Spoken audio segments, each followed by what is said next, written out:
নমস্কার, আমি ডাক্তার প্রকাশ Mallick, consultant homeopath. দীর্ঘ 38 বছর ধরে হোমিওপ্যাথি চিকিৎসার সঙ্গে যুক্ত আছি।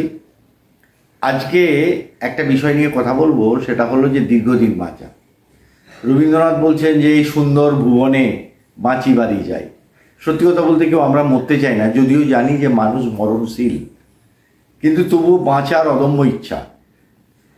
কিন্তু এই ইচ্ছাটাকে যদি সত্যি সার্থক করে তুলতে হয়, তাহলে আমাদের কিছু বিধিনিষেধ মেনে চলতে হবে এবং সেই সঙ্গে সঙ্গে আমাদের ব্যায়াম, মানসিক অবস্থা সবগুলো নিয়ে যদি ভাবি, তাহলে আমরা দীর্ঘ জীবন লাভ করতে পারি।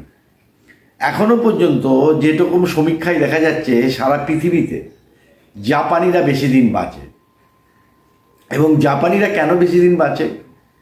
এবং চীনের একজন দার্শনিক কনফুসিয়াস, তিনি একটা জায়গায় বলেছেন যে যদি বেশি বাঁচতে চান, তাহলে 80% খাবার কম খেয়ে উঠে পড়ুন, বা 80% কম খাবার কম খান। এই প্রসঙ্গে আমি বাংলাদেশে গিয়ে একটি কথা বলেছিলাম যে কম খাবি তো বেশি খা, আর বেশি খাবি তো কম খা। মানে হলো যে যদি আপনি কম খান, তাহলে দীর্ঘদিন বাঁচবেন, আদতে কিন্তু অনেক বেশি খাওয়া হবে। আর যদি আপনি বেশি খান, তাহলে তাড়াতাড়ি মারা যাবেন, তার প্রেক্ষিতে আপনার কম খাওয়া হবে। তো এখন এই যে কম খাওয়া, এটাও কিন্তু একটা ফ্যাক্টর। এবং আসলে কি হয় না, আদিম যুগ থেকে মানুষ যখন কৃষি কাজ জানতো না, তখন তাদের পশু শিকারের উপরে নির্ভর করে জীবনযাপন করতে হতো। এবং সব দিন যে খাবার জুটতো তাও কিন্তু নয়, তারা গাছের ফল ফুল খেত এবং বেসিক্যালি জন্তু জানোয়ার শিকার করে তার মাংস খেত। কিন্তু সব দিন জুটবে কি জুটবে না এই আশঙ্কা থেকে যখনই খাবার জুটতো, তখনই কিন্তু সে বেশি করে খেয়ে নিত। এবং সেই জেনেটিক্যাল ফ্যাক্টর আমাদের মধ্যেও আছে। আসলে আমরা বাঁচার জন্যে খাই, কিন্তু অনেক সময় খাওয়ার জন্যে বাঁচি, এরকম পরিস্থিতি তৈরি হয়। লক্ষ্যের থেকে উপলক্ষ্য বড় হয়ে যায়। তাই আমরা কখনোই বেশি খাবো না। অবশ্যই ব্রেকফাস্টটা কিন্তু আমরা প্রচুর খাবো। তার কারণ আমরা যখন ঘুমাতে যাই, ঘুমানোর পরে একটা খিদে পাই, আর ব্রেকফাস্টটা যদি বেশি করে করি, তাহলে কিন্তু অনেকক্ষণ আমাদের খাওয়ার প্রবণতাটা চলে যায়। কিন্তু যদি কম খাই, তাহলে মনে হয় কখন খাই, এই বারবার খাওয়ার প্রবণতা আমাদের কিন্তু শরীরে মেদ জমার সম্ভাবনা। তার পক্ষিতে আমরা বোধহয় আগেও একটা ভিডিও করেছি যে স্থূলত্ব, এবং সারা পৃথিবীতে এই স্থূলত্ব মানে যা খাচ্ছে অর্থাৎ ইনটেক করছে, তা মাইনাস করার মতো পজিশন নেই। তার প্রেক্ষিতে তার মধ্যে মেদ জমছে, এবং মেদ জমে যাওয়ার কারণে সেটা একদম আর্থাইটিস থেকে শুরু করে পেটের শারীরবৃত্তীয় প্রক্রিয়া, লিভারের প্রবলেম, এবং তার সঙ্গে সঙ্গে কোলেস্টেরল যে বেড়ে যাচ্ছে, তার সঙ্গে হার্টের সমস্যা, এই সমস্যাগুলো কিন্তু বেড়ে যাচ্ছে। তাই আমরা যদি দীর্ঘদিন বাঁচতে চাই, তাহলে কম যেমন খেতে হবে এবং আমাদের স্বাস্থ্যসম্মত খাবার খেতে হবে, প্রোটিন, ভিটামিন, মিনারেলস, এগুলো সম্বন্ধ খাবার। এবং আমাদের ম্যাক্সিমাম কিন্তু কনস্টিপেশনে ভোগে, সেই কনস্টিপেশন ভোগার জন্য আমাদের ফাইবারযুক্ত খাবার খেতে হবে। এবং এই প্রেক্ষিতে আমাদের হোমিওপ্যাথি চিকিৎসা কিন্তু অনেক বেশি মূল্যবান একটা রোল প্লে করতে পারে। তার কারণ হোমিওপ্যাথিতে সাইড এফেক্ট নেই, এবং সাইড এফেক্ট নেই বলেই আপনি যদি ছোটোখাটো সমস্যা থেকে হোমিওপ্যাথি চিকিৎসা গ্রহণ করেন, তাহলে কিন্তু আপনার সহজেই সাইড এফেক্টহীনভাবে আপনি ভালো থাকবেন, সুস্থ থাকবেন। অপরদিকে আপনার লংজিভিটি কিন্তু অনেকটা বেড়ে যাবে, যেহেতু সাইড এফেক্ট নেই। এবং সাইড এফেক্ট জানেন যে যেটাকে আমাদের বলা হয় ড্রাগ রেজিস্ট্যান্ট, যেটাকে মেডিকেলের ভাষায় বলা হয় সুপারবাগ।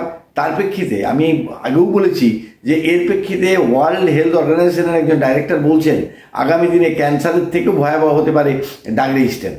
তাই আমরা যদি হোমিওপ্যাথি চিকিৎসা গ্রহণ করি, তার সঙ্গে খাদ্যকারকের ভূমিকা এবং আপনি কখন খাবেন, কেন খাবেন, সেগুলো যদি একটু ডাক্তারবাবুর পরামর্শ অনুযায়ী খান, তাহলে কিন্তু আপনার দীর্ঘ জীবন পেতে অসুবিধা নেই। আরেকটা ব্যাপার হচ্ছে, আমরা কিন্তু হেলথ মানে শরীর নয়, হেলথ মানে কিন্তু মনও। তাই আমাদের মনের চিত্তশুদ্ধি করার জন্য আমাদের কিন্তু হাসি খুশি থাকতে হবে এবং অসৎ কাজ থেকে দূরে থাকতে হবে, এবং সেই সঙ্গে সঙ্গে ব্যায়াম করতে হবে, এবং আমরা অপরের ভালো ভাবনা করব। এই ভাবনাও কিন্তু আমাদের হ্যানিম্যান অর্থাৎ হোমিওপ্যাথির যিনি জনক, তিনি বলেছেন রোগ জ্ঞান হয়। উনি বলছেন unnecessary cravings for the unnecessary create the disease. অর্থাৎ আমাদের মানসিক বৈকল্যতা আমাদের কিন্তু রোগের কারণ। এবং সেই জন্য হিংসা, দেশ, ঘৃণা এবং এইগুলো যদি আমরা ত্যাগ করতে পারি, এবং জাপানের যে বললাম দীর্ঘদিন বাঁচে, ওরা কিন্তু অবসর গ্রহণ করতে চায় না, এবং যখন ওদের মানে শারীরিকভাবে মানে সরকারিভাবে অবসর হয়, তারপরে ওরা গ্রামে গিয়ে কৃষিকাজের সঙ্গে ব্যস্ত থাকেন এবং অনেকে বাগান করেন এবং মানসিকভাবে ভালো থাকেন। তাই মন এবং শরীরের যে সামঞ্জস্য মিলিয়ে ওরা কিন্তু দীর্ঘ জীবন পান। এবং এদের এমন একটা অবস্থা, অনেক সময় যারা বয়স্ক মানুষ তারা কি করে জানেন, তারা রাস্তার যে ময়লাগুলোকে পরিষ্কার করে এবং সেটা তারা কিন্তু কোনো ওখানে পেমেন্ট পায় না। তারা বলে এটা আমাদের একটা জাতীয় কর্তব্য। তাহলে বুঝতে পারছেন তার মানসিকতা। এবং এই যে তার ময়লাগুলো তোলার সময় যে শারীরিক পরিশ্রম হয়, তাতে কিন্তু তার অটোমেটিক্যালি ব্যায়াম হয়ে যায় এবং তিনি কখনোই খারাপ কথা ভাবেন না এবং তার কোনো মানে মানসিকভাবে বৈকল্যতা আসে না এবং সেই জন্যেই তিনি শারীরিক এবং মানসিকভাবে ভালো থাকেন এবং তার প্রেক্ষিতেই তার দীর্ঘজীবন লাভ করা সম্ভব হয়।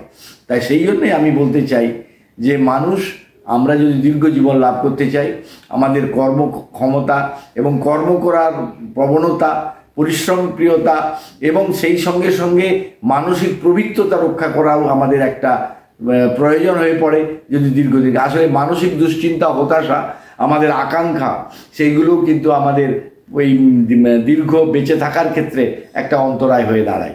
তাই আমরা যদি মন এবং দেহ দুটোর পরিচর্যা করি এবং সেই সঙ্গে হোমিওপ্যাথি চিকিৎসার সহযোগিতা নেই, তাহলে কিন্তু আপনি সহজেই দীর্ঘদিন জীবন লাভ করতে পারবেন।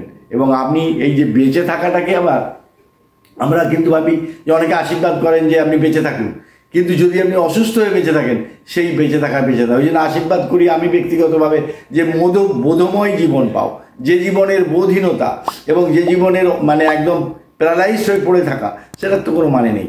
তাই দীর্ঘ বোধযুক্ত জীবন পাওয়ার জন্য হোমিওপ্যাথি চিকিৎসা শরণাপন্ন হওয়া এবং সেই সঙ্গে খাদ্য গ্রহণ করার পর চিকিৎসকের পরামর্শ অনুযায়ী এবং ব্যায়াম এবং মন ভালো রাখার জন্য আপনি ভালো ভাবনা করুন। এই ভালো ভাবনা করলেও কিন্তু আপনি ভালো থাকবেন। যাই হোক, আপনারা দীর্ঘ জীবন লাভ করুন।